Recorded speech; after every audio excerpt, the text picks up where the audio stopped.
Welcome everyone to the launch of the latest Malaysia Economic Monitor on surviving the storm, and thank you all for tuning in. Today, we'll be presenting to you the latest economic outlook for Malaysia in light of the COVID-19 crisis. We will also be providing an in-depth analysis of how the country can leverage its social protection systems to support the recovery from the crisis and address the challenges of a changing world of work. We also have on board with us a panel of esteemed experts who will be discussing these core topics, so do stay with us till the end. First on the agenda, we are very honoured to introduce Minister in the Prime Minister's Department, YB Datuk Seri Mustapa Mohamed, to discuss the government's economic policy direction in a fireside chat alongside World Bank Country Manager and Representative to Malaysia, Firas Rad. Over to you, Firas. I'm here in Putrajaya with YB Datuk Seri Mustapa Mohamed. Datuk Seri, thank you for joining us today for the launch of our latest Malaysia Economic Monitor under the title Surviving the Storm. This report, as you know, is published by our hub in Kuala Lumpur every 6 months, and we use it to provide a general macroeconomic update of recent trends in Malaysia and to shine a spotlight on a relevant special topic. As you would predict by the title, much of the report's focus this time is on the economic impact of the COVID-19 crisis and the challenges the Malaysian economy will be facing in the near term. Our special topic in this edition of the MEM focuses on the country's special social protection system and how it can be enhanced to alleviate the impact of the current pandemic and to support the economic recovery process and to address some of the challenges related to the changing world of work. In our discussion today, I would like to kindly ask you, YB, to address both topics, if possible, in your capacity as a member of the Malaysian Cabinet. So, as you know, YB, the global pandemic, the COVID-19 pandemic has affected economies across the world, including Malaysia's. In your view, what are the strengths of the Malaysian economy? Fortunate in the sense that we are a very diversified economy. We don't depend on one or two sectors. And the other is that in terms of policy making, there's been a lot of coordination between the major economic agencies, driven by the Prime Minister, of course, but we have the Ministry of Finance, Central Bank, the Economic Planning Unit playing the key roles, including the Ministry of International Trade and Industry as well. So in terms of policy response, it's been very quick, I must say. We have been implementing in the last 3 months 4 packages altogether, 3 by the current government and 1 by the previous government. With the implementation of these packages, well, we've been able to, of course, cushion the impact. Firstly, we've been able to provide food for the people.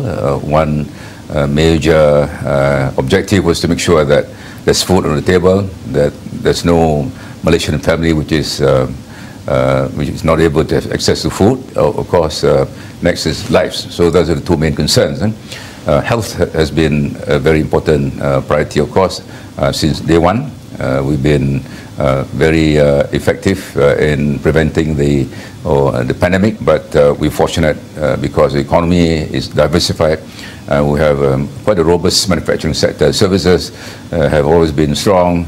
Agriculture is coming up, and mining and construction are doing okay. Thank you, YB. And what have been some of the implementation challenges with the packages, and what is the outlook for any future packages?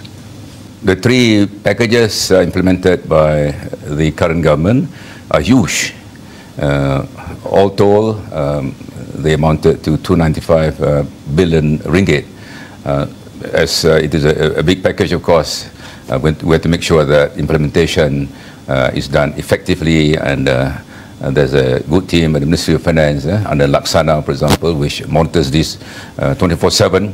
All sectors have been monitored. So in terms of platform mechanism, it has been put in place. The challenge is to make sure that the help reaches the ground. That's a big challenge. We've been providing lots of cash transfers, for example, help given to small and medium enterprises. The challenge is to make sure that the help goes to the ground. And the other challenge that we have is, of course, data is not complete. Yeah? The informal sector, for example, there are various estimates, probably about 4 million people are involved in this sector, and they're not registered with the Companies Commission, they're not registered with local authorities. So we have a fairly good appeal process, and the government's been very responsive. The Income Tax Department has played its role, of course SOCSO as well, the Employees Provident Fund, the banking system. So the main challenge is to make sure that help goes to the ground. And the other, of course, is to make sure that they're back on their feet. Yeah? The small businesses have been given grants, 3,000 ringgit, micro enterprises. We want to make sure that they're back on their feet, they're able to restart their business. Going forward, this government continues to listen to the ground. We have lots of engagement. This is a key feature of all these stimulus packages. In coming up with the packages, of course, there's been engagement with every sector of the Malaysian economy and implementation as well. We've been talking to lots of people. In implementation, of course, a key role has been played by government agencies. Yeah? Many agencies involved. Education, agriculture, the welfare ministry, for example, they have been playing a very big role. So, by and large, when it comes to implementation mechanism, it's been monitored very closely by a number of government agencies. And what's important is that we try as much as possible to ensure that no one is left behind. As you know, the government now is in the midst of preparing the 12th Malaysia Plan, RMK12. In your view, how does the current pandemic shape the preparation process for this new development plan? The MCO started on the 18th of March, and the 12th Malaysia Plan preparations have been very advanced at that point of time. Yeah? We were almost done. That was why in the beginning, we wanted to present the plan to Parliament in August. August meaning by June, July, you know, by as I speak today, for example, the plan would have been finalized. But when the pandemic came, firstly, of course, the economic landscape has changed. Yeah, the emergence of the gig economy, you know, food deliveries, yeah, people buying fish and vegetables online. Yeah, so there's a big change. Yeah, and of course, many people were out of work. Yeah, people became very fearful to go out, and of course, health became a major issue. We've been able to deal with that very effectively. So the economic landscape has changed. Yeah? There's been disruption in some sectors. The tourism sector, for example, has been the worst affected, and any plan, you know, whatever plan you have, has got to be synchronized with current developments.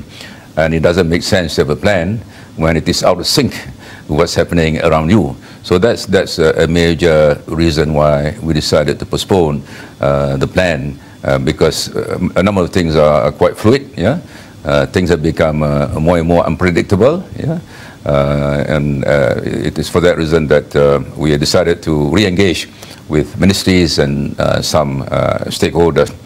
So that's one. The other, of course, the economic situation has changed radically. The worst ever recession in 8 years, and unemployment, April number, for example, was 5%, and May number will be coming out in about 3-4 weeks' time. It's expected to be a bit higher than 5%. One think tank estimated unemployment to go up to 2.4 million people would have lost their jobs, for example. That was a forecast by the MIR. So these are changes which we need to take into account. And on the fiscal front, yeah, we know for a fact that the budget for this year presented last year had a forecast of just over 3% deficit to GDP ratio. Now it's going to be 6%. So from the fiscal resources point of view, there's been a big change. Yeah? It means a lot. There's a lot of difference, 3.2% deficit and 6%. So this is equally important. The plan in general can be viewed from two perspectives. One is the strategies for the next 5-10 years. As you know, we put in place, or we introduced the shared prospective vision in October 2019 with 3 main objectives. Firstly, we want Malaysians to enjoy a decent standard of living. Secondly, we want to close the gaps, development for all. And finally, want to achieve a united, prosperous nation. So those are the key objectives. But so that's one. People want to know what our strategies are. The other very relevant or very important issue that people are looking at, of course, how much money is spent by the government. The 11th Malaysia Plan, for example, had an allocation of 260 billion ringgit. So we need to know, fairly sure, how much money we have to be spent in the 12th Malaysia Plan. So those are two main reasons. One is the change in the economic landscape, very unprecedented. Yeah, the decline in economic activity. Second quarter is going to be quite steep, of course. The first quarter, we were able to scrape through with a growth of 0.7%. So these are some of the reasons why we decided to revisit some of the strategies which were earlier finalized, I must say, before 18th of March. Quite a few of the strategies have already been put in place, but a few of the strategies have got to be revisited. As you know, the pandemic has taken a heavy toll on many households in Malaysia. And we wanted to ask you, in your view, what should the goal of a social protection system be? What should it strive for? Firstly, many Malaysians do not have social protection. Those who work in government, of course, many of them are on a pensionable scheme, so that's not an issue. And quite a few Malaysians contribute to the Employees Provident Fund, and of course to SOCSO as well. EPF has got about 7 million active members. Working population about 15 million. So that's the percentage of Malaysians who are covered by the Employees Provident Fund. And now we have the EIS, which is working quite well. During the pandemic, a few thousand people have benefited from the EIS. Therefore, the pandemic has brought to the fore a number of challenges many Malaysians are facing, especially those in the informal sector, the fishermen, the farmers, the petty traders, and they are a very big group of people. And going forward, the number is expected to increase, and the rise of the gig economy, yeah, e-hailing, and those involved in the food business, for example. So the goal of of social protection would be to increase the coverage of Malaysians, yeah, who contribute to various schemes, including the Employees Provident Fund. And to me, the biggest challenge would be how to bring about 50% of Malaysians who do not contribute towards to the Employees Provident Fund. The laws have been amended, and some from the informal sector are beginning to contribute to the EPF. Taxi drivers, for example, that's a good start.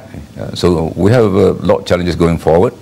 And this pandemic has exposed the vulnerabilities, yeah, of many Malaysians.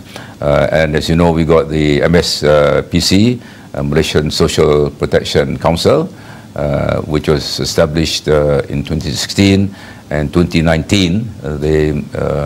They put in a lot of work, and I think in the very near future, we hope the government will be able to consider some definite plans for the future of Malaysians who have not been protected by the various protection schemes in this country.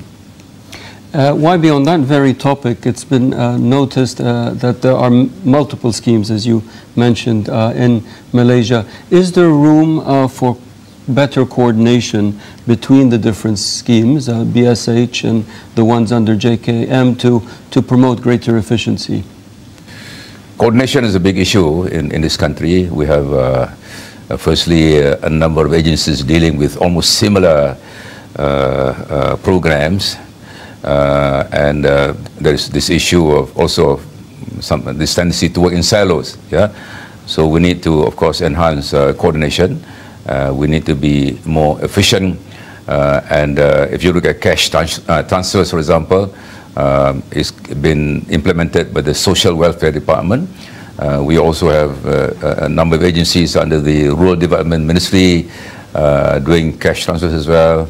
Of course, education and the health authorities as well. So there's got to be coordination.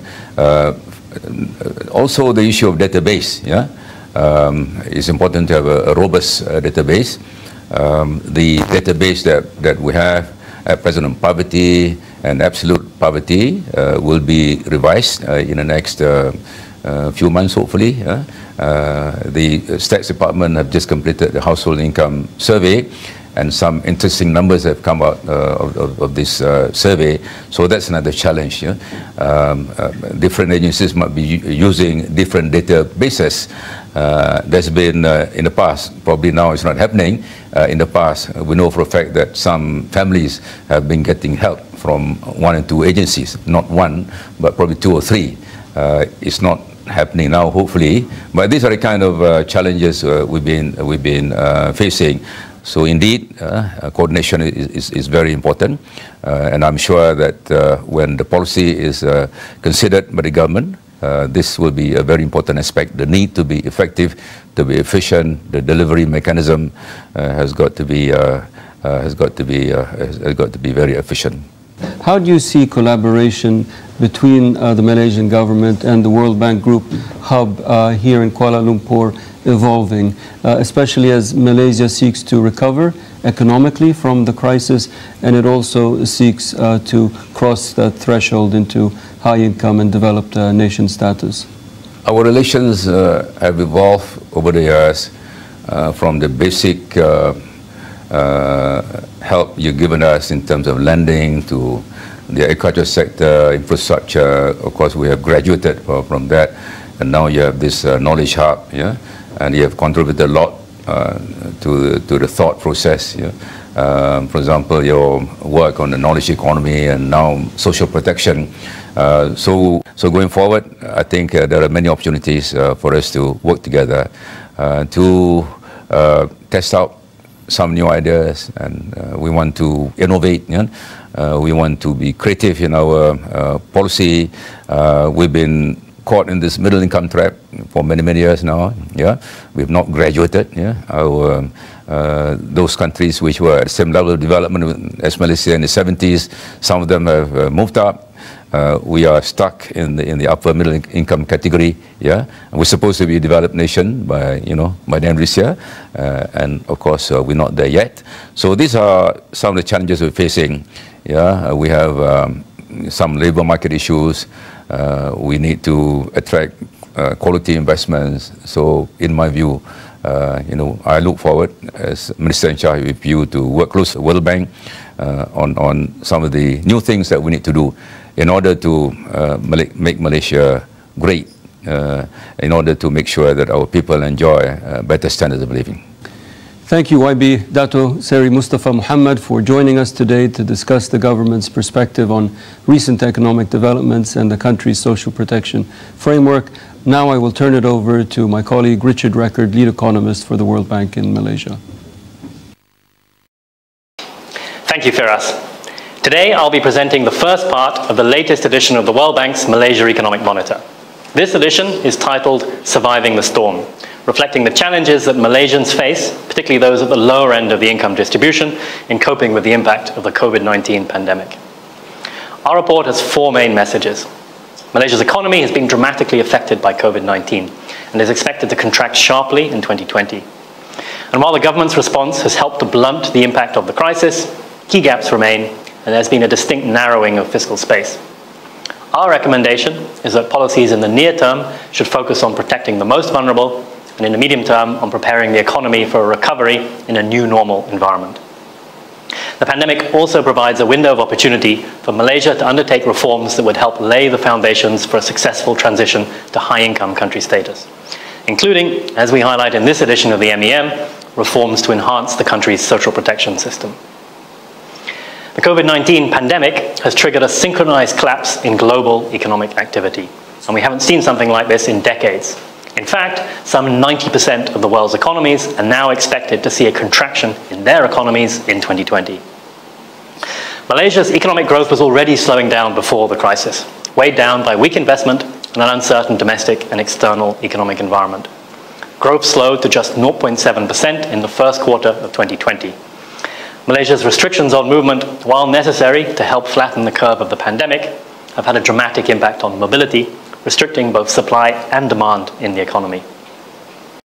The weakness in growth resulted in particular from a deep contraction in exports, which fell by 7.1% in the first quarter as external demand collapsed.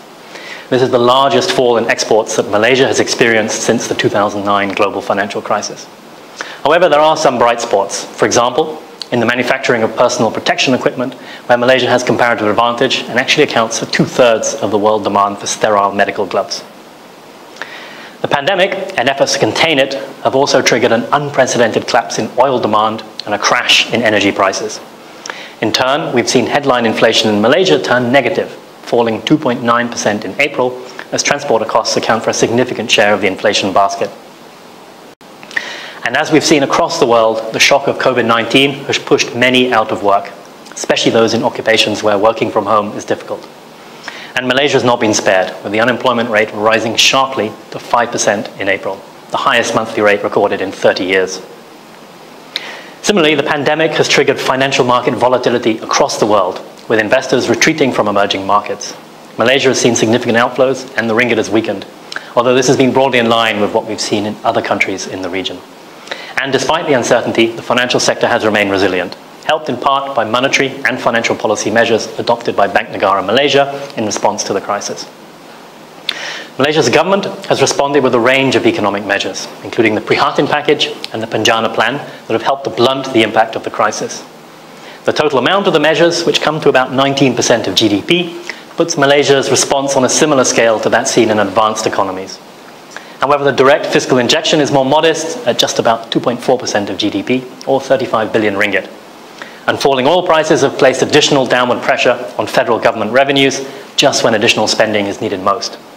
We estimate that the fiscal deficit could reach as much as 7% of GDP if steps are not taken to reduce non-core spending or raise additional non-tax revenue.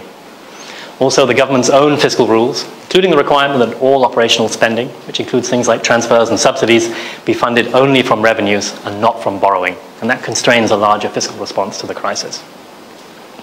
Our baseline forecast envisages a 5.2% contraction in global GDP in 2020. That would be the deepest global recession in decades, despite extraordinary efforts of governments around the world to counter the downturn with fiscal and with monetary policy support. And the deep recessions triggered by the pandemic are expected to leave lasting scars through lower investment, and erosion of human capital through lost work and schooling, and fragmentation of global trade linkages. In Malaysia, our baseline forecast is for GDP to contract by 3.1% in 2020, and that reflects a broad-based decline in consumption, investment, and exports. We are projecting a return to economic expansion in 2021 with growth of 6.9%, but I would caution that our forecasts are subject to an unusually high degree of uncertainty at this time. So, with such an unprecedented shock to Malaysia's economy, the output is subject to significant external and downside risks.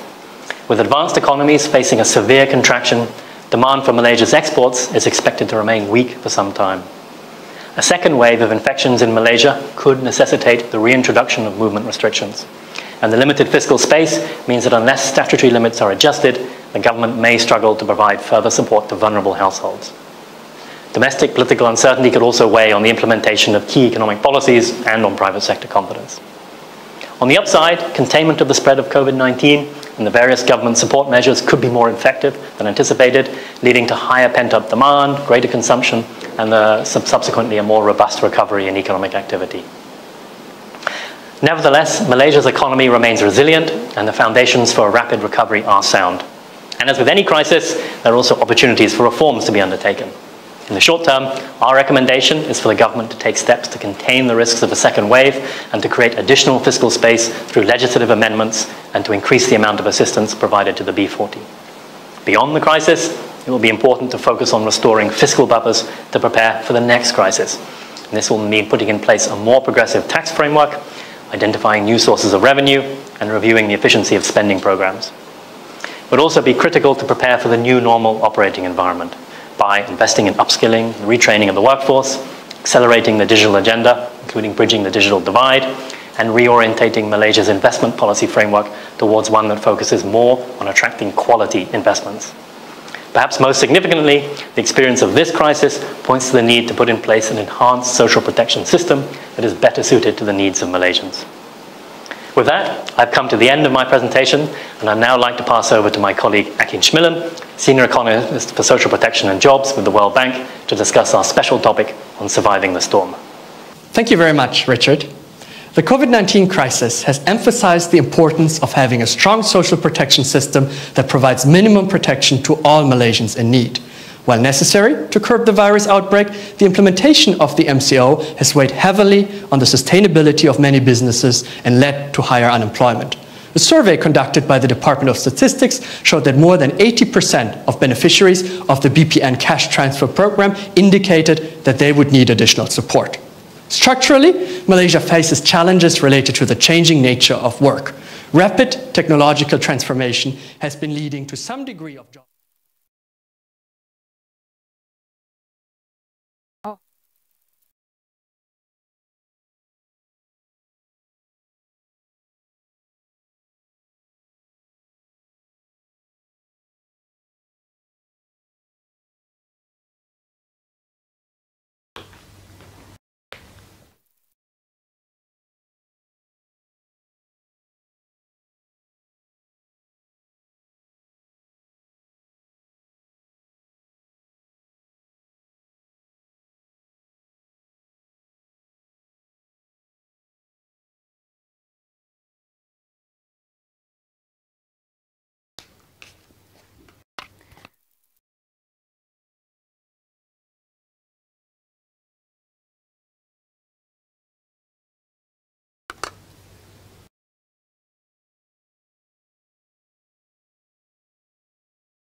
Salam sejahtera, anda bersama saya Cynthia Eng dalam Buletin AWANI.